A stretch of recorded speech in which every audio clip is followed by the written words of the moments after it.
Dagang daging ebading sniwathala Omdan kajing sok yuris pane yubado Jing jing darbat kijing kuslai kat sabapai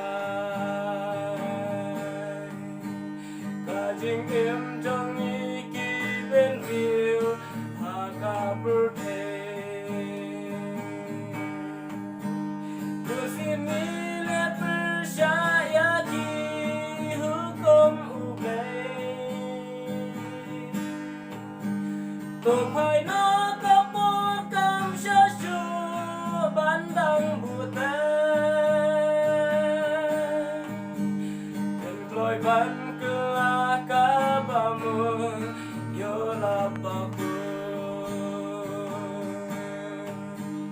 Eitang ha uji sungin syam ya kajing so Ladangi lakloy banai di lajing em hau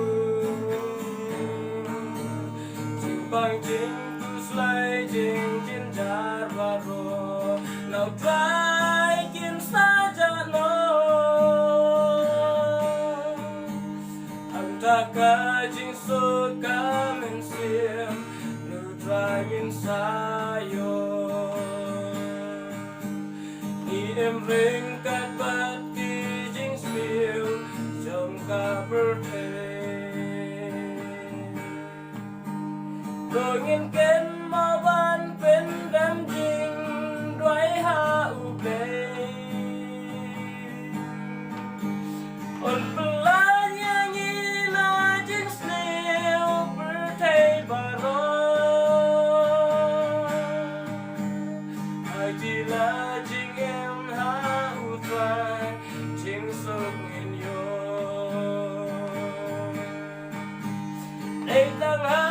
uji sungin syam ya ka jing so Ladangi lakloy banai ti lajing im hau Jing pang jing kuslai jing jin jar baro Nutlai kin saja no Ang taga jing suka mensim Nutrain sayo Ang taga jing suka mensim Nutrain sayo